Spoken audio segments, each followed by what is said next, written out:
Hey everyone, Mr. Happy here, and welcome to part 3 of my guide to the Dragonsong's Reprise Ultimate, the high difficulty encounter introduced in patch 6.1. This video is covering the third phase against Nidhogg, so if you're looking for the other phases, please use the playlist in the description, since this is going to be broken up into a lot of videos. Each video also has an index in the description to help you find the mechanics that you're looking to study up on. Finally, a little disclaimer, this video is meant to get you familiar with the encounter and show you how our group managed to overcome it, but the amazing Ultimate communities on the various Discords and elsewhere put together up-to-date and effective resources for people looking to hop in at any given point. Please be sure to do some additional research to find out what is current on your data center. As you are about to defeat King Thordan in the phase prior, be sure to be readying mitigations a little early. The snapshot for the damage at the start of this phase is quite early, and you'll want 20 to 30% mitigation and a couple of shields for just around when Thordan is about to hit 0. Once the arena transitions, Nidhogg lands down on the party for massive damage with Final Chorus before the phase kicks off in earnest. Nidhogg will be locked to the center of the room for the entire phase. He'll also do a line AoE auto attack on the main tank, so ensure to keep it faced away. We kept him facing south for the first part, which was important for our strategy.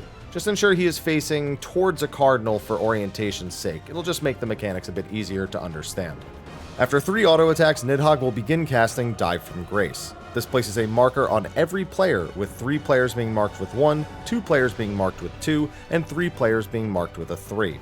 This will be used to determine the order of who deals with mechanics, but is an entirely random assignment. At the end of the Dive from Grace cast, every player will receive an additional debuff: High Jump, Spineshatter Dive, or Elusive Jump. This debuff's duration is determined by your number, so smaller numbers have shorter durations.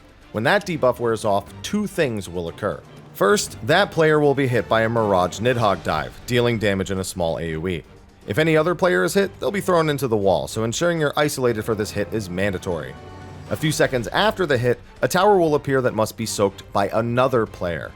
Every player will be hit by 1 dive and soak 1 tower across the phase, with your responsibility being determined by your number and position, stuff we'll go over as we describe the rest of this phase. The tower itself can also appear in one of 3 patterns. If you have High Jump, the tower will appear right where you were hit by the dive. If it's Spineshatter Dive, it will appear 10 yalms in the direction your character is facing when you're hit, and Elusive Jump, it will appear 10 yalms behind where your character is facing. For Elusive in particular, I recommend not doing any attacks for the last couple seconds of the debuff, so you can make sure your back is facing in the direction you want your tower to go.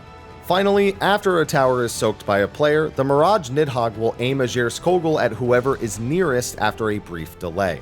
So the player who soaks the tower should stay close until they see the Gierskogul cast bar in the aggro list. Now there are a few important notes about Dive from Grace. 1, all of the numbers and debuffs are almost completely random. The only exception is that Spineshatter Dive and Elusive Jump will always come in a pair. If there is 1, there will be both, and it will always be amongst players sharing the same number. This helps set a priority system if players do get Spineshatter and Elusive. For the 1 and 3 marked players, we always have the Spineshatter players drop it on the west side of the hitbox and the Elusive players on the east. Now bear in mind that's where the players are standing, but their goal is to actually aim it so that their tower goes across Nidhogg's hitbox and ends up on the other side, making it look like it was all high jumps anyway. For the 2s, we do southwest for the Spineshatter Dive and southeast for the Elusive Jump. You'll notice where I'm standing in the video, it's a little closer than the actual marker on the ground. That's because while these do travel, they don't really travel that far, so you want to get a little bit closer to the boss hitbox as opposed to standing any further back, just to make sure that it lands on the other side of the party, but still is relatively close for another mechanic that'll come in the middle of all of this madness. Now for the remaining high jump players in the 1 and 3 mark sets, they would just take the open north spot for all of their jumps. The tricky part is when everyone with the same number also has high jump. We did what we call the odd roll out priority. First, we set a priority between just the tanks and healers and just the DPS. For the 1 and 3 marked players, if all 3 players have high jump and they're in the same role, then your spot from east to west is determined by your spot in the priority, something similar to what I recommended you do during Thordan. So let's say there are 3 players marked with 1, and their roles are 2 DPS and 1 healer. That 1 healer is the odd roll out, so they just take north, while the 2 DPS use the priority system to take their east and west spots. This is only overwritten when Spineshatter and Elusive are present, which we have set locations for as per my statement earlier. For the 2s, it can be a bit different since there is no odd rollout with only 2 spots. You can do an 8-player priority system like we did in the case of opposing roles, where we just inject the DPS role into the middle of the priority system like what you see on screen. You can also just set it so that if there are mixed roles, DPS go to one side and tanks and healers always go to the other side. Whichever one works for you is fine. Just one reminder that tanks and healers we set to a single role as half the party, so when I say mixed roles or odd roll out, that doesn't necessarily mean that if you're 1 healer and 2 tanks that this rule would apply, though you could adjust it to make that work.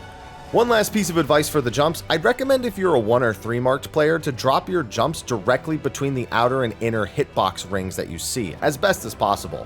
This helps with a couple of things. 1, if you do have Spineshatter and Elusive, it actually ensures that the spot the tower lands on the other side of the hitbox is just better overall.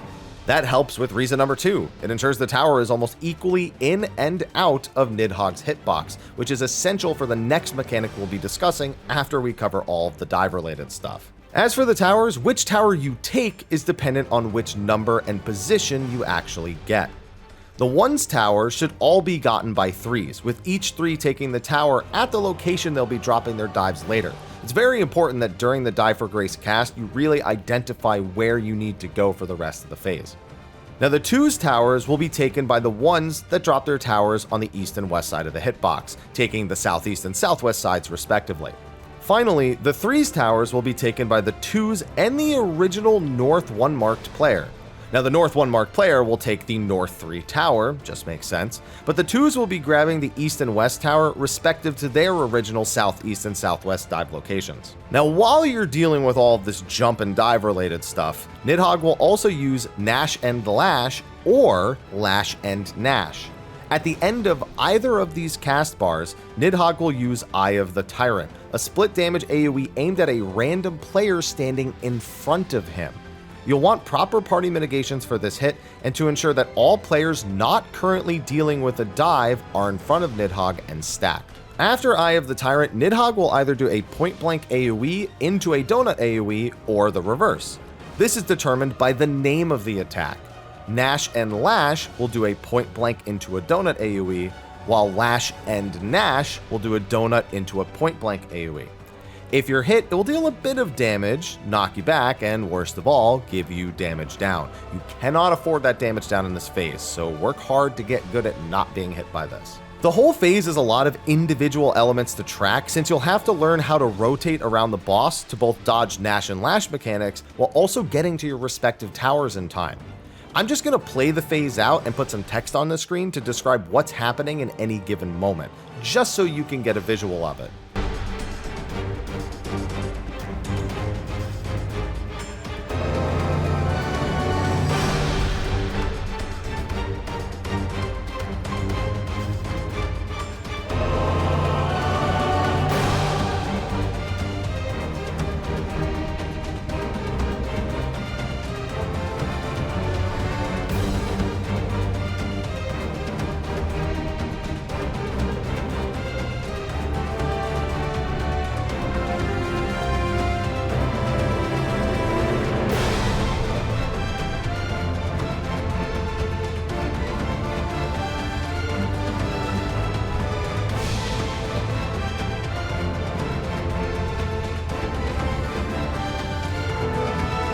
Now for me personally, it helps to know exactly what my responsibilities are for each number in marked position, so I can kind of repeat it to myself when I see what number I get.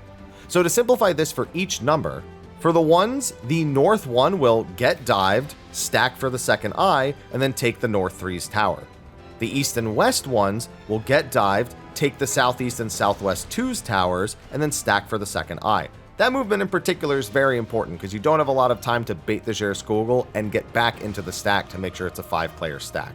The 2 marked players will stack for the first eye, go out and get dived, stack for the second eye, and then take the East and West 3's towers, probably the busiest role of the bunch. And finally the 3s, they stack for the first Eye of the Tyrant, grab the 1's towers, and then get dived, and they're pretty much done for the phase, probably the easiest ones. Just remember that while you're doing this, you need to be paying attention to those in and out mechanics and get used to the timing of them. And the snapshot. The snapshot's very unforgiving, so make sure you're well out of the way of whichever AoE it is before the animation goes off. Well before. As the final set of Mirages are having their Gierskoguls baited, Nidhogg will do 2 more auto attacks. These need to be faced away from the party, so we just always faced it towards a cardinal away from the stack point, while the other players doing the last baits stay away from those particular points. After the 2 autos, Nidhogg will turn to a random player and use Drachenlance. This is a lethal conal AoE, so just get away from his front after he starts casting, wherever that might be facing. Right after this, Nidhogg will summon 4 towers at each of the 4 intercardinal points around his hitbox. These towers have mini towers inside of them, anywhere from 1 to 4, indicating the number of people required to soak the hit and prevent a mechanic failure. Our priority system for this is pretty simple. First, select 4 players to anchor to each spot. This means that no matter what, they are soaking that tower's explosion and never flexing to another. Next, assign a top priority second player to each spot. That means that if the tower has 2 or more required players, they will also stay still just like the anchor. However, if the tower only requires 1 player, this second player will need to flex into another. Now we need an easy priority system that any of the 2 players can use, especially given the randomness of what the tower layout could actually be. We did it so that starting from the tower that you're the second priority to, you look clockwise, then counterclockwise, then across the arena. The first location you see among those 3 that has a 3 or 4 tower is the spot you go. Having every player do this ensures that no one randomly shuffles to a tower they don't belong in. Again, this just takes some practice. After the towers resolve, 2 things will happen. First, most of the towers will need to have a Gierskogul baited. We ensure that the anchor player stays and baits the attack like they would in Die from Grace. Any other player, not an anchor, needs to step away immediately upon taking the tower soak. However, there will be 2 tethers, one coming from Nidhogg and one coming from one of the Mirages. These are a massively powerful AoE tank buster, so your tanks are going to want to intercept them and make sure that no one else is nearby.